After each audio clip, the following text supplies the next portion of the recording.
নমস্কার, আমি আপনার জ্যোতিষী বন্ধু সৌমিক। আপনার সামনে এসেছি আজকে একটি অত্যন্ত গুরুত্বপূর্ণ বিষয়, যেই বিষয়টার জন্য আপনারা অনেক দিন ধরে অপেক্ষা করেছিলেন। 2025 সাল মেষ রাশির জাতক জাতিকাদের কেমন যাবে সেই বিষয়ে আজকে এই ভিডিওতে ডিটেলে আলোচনা করব। কোন গ্রহের জন্য আপনি কী ফল পেতে পারেন সেই বিষয়ে আলোচনা করব। তো আপনার কাছে অনুরোধ যে ভিডিওটা ভালো লাগলে চ্যানেলটা সাবস্ক্রাইব করবেন, ভিডিওটা লাইক করবেন এবং শেয়ার করবেন। এইবার আলোচনায় আসা যাক। প্রথমে বৃহস্পতির কথায় আসি।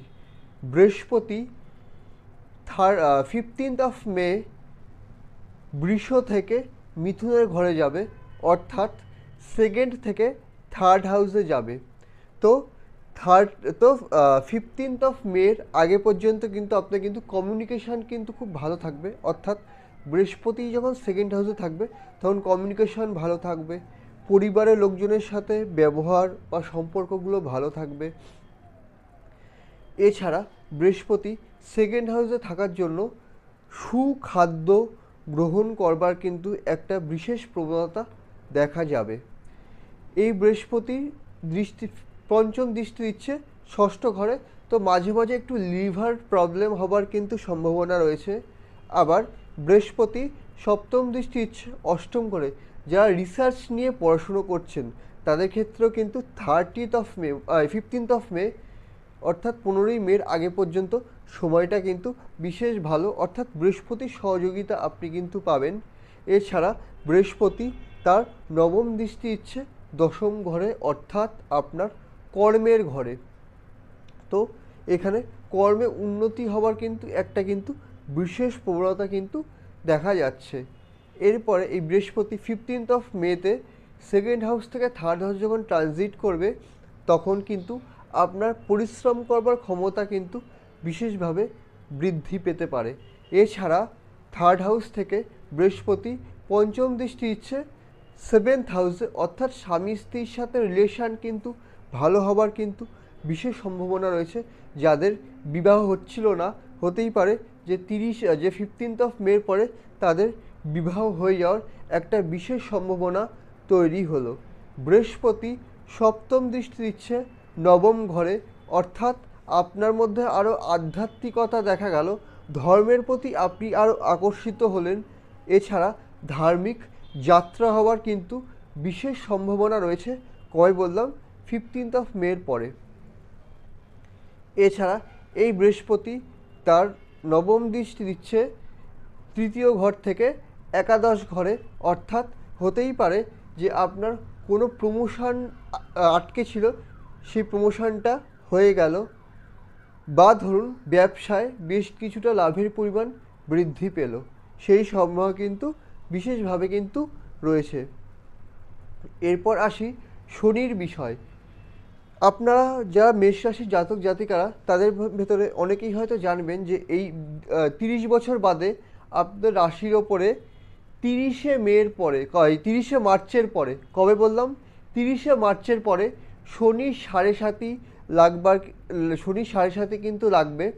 অর্থাৎ শনি একাদশ ঘর থেকে দ্বাদশ ঘরে, অর্থাৎ মিনের ঘরে যখন ট্রানজিট করবে 30 মার্চের পরে, তখনই কিন্তু আপনার শনি সাড়ে সাতি শুরু হবে। তো আপনারা কেমন ফল পেতে পারেন সেই শনি সাড়ে সাতিতে?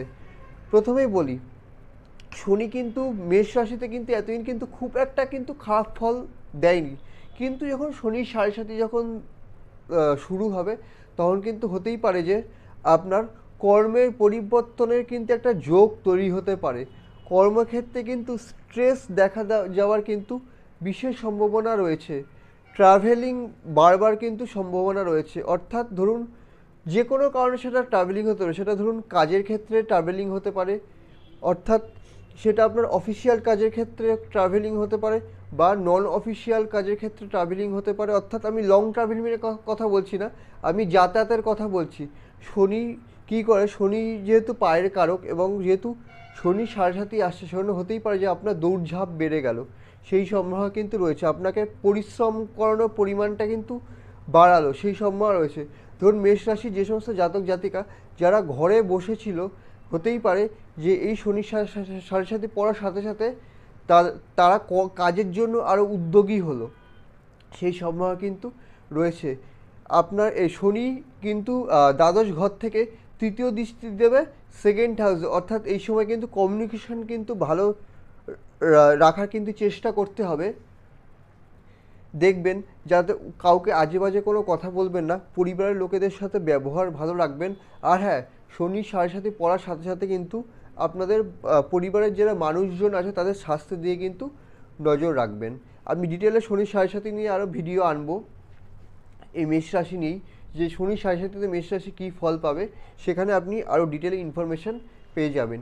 এবার আসি রাহু এবং কেতুর বিষয়। রাহু কিন্তু আপনার 12th হাউস থেকে 11th হাউসে ট্রানজিট করবে। কবে? 18th মেতে। তো যখনই রাহু 11th হাউসে ট্রানজিট করবে তখন কিন্তু ডিজায়ার, 11th ঘর হলো ডিজায়ার ঘর, ইচ্ছাপূর্তির ঘর। তো হতেই পারে যে আপনি নতুন নতুন জিনিস ক্রয় করলেন, সেই সম্ভাবনা কিন্তু রয়েছে। এছাড়া ধরুন প্রমোশন আটকে ছিল, সেই প্রমোশনটা আপনি পেয়ে গেলেন। ব্যবসায় আপনার লাভের পরিমাণটা বৃদ্ধি পেল, সেই সম্ভাবনা কিন্তু রয়েছে। কয় বললাম? 18th অফ মের পরে। আবার 18th অফ মের পরে কেতু 6th হাউস থেকে 5th হাউসে ট্রানজিট করবে। তো দেখবেন এডুকেশনের দিকে কিন্তু নজর দেবেন। সেই সময় দরকার কি আরও কনসেন্ট্রেশন দিয়ে পড়াশুনো করবার। দেখবেন কোনো জিনিস যাতে ভুলে না যান, সেই বিষয়টা থেকে কিন্তু সাবধান। তো দরকার কি এই সময় কনসেন্ট্রেশন দিয়ে পড়াশুনো করবার। তো এই গেল রাহু এবং কেতুর বিষয়। দেখুন আমি 4টে গ্রহের বিষয়ই আপনার সামনে তুলে ধরলাম, তার কারণ বাকি গ্রহগুলো খুব গোচরে খুব তাড়াতাড়ি একটি ঘর থেকে আরেকটি ঘরে ট্রানজিট করে, কিন্তু এই বৃহস্পতি, শনি, রাহু, কেতু এই বছরে কিন্তু একবারই ট্রানজিট করছে। তাই এই গ্রহগুলো কিন্তু গ্রহ থেকে আপনি কী ফল পেতে পারেন সেই বিষয় কিন্তু আপনাদের সামনে কিন্তু তুলে ধরলাম। তো ভিডিওটা কেমন লাগলো জানান, ভালো লাগলে চ্যানেলটা সাবস্ক্রাইব করুন, ভিডিও লাইক করুন এবং শেয়ার করুন। আর একটা বিষয় বলি, জন্মছক ভেদে ফলের পার্থক্য কিন্তু ঘটতেই পারে, তার কারণ সবার জন্মছক তো আর তো সমান হয় না। ভিডিও দেখার জন্য ধন্যবাদ।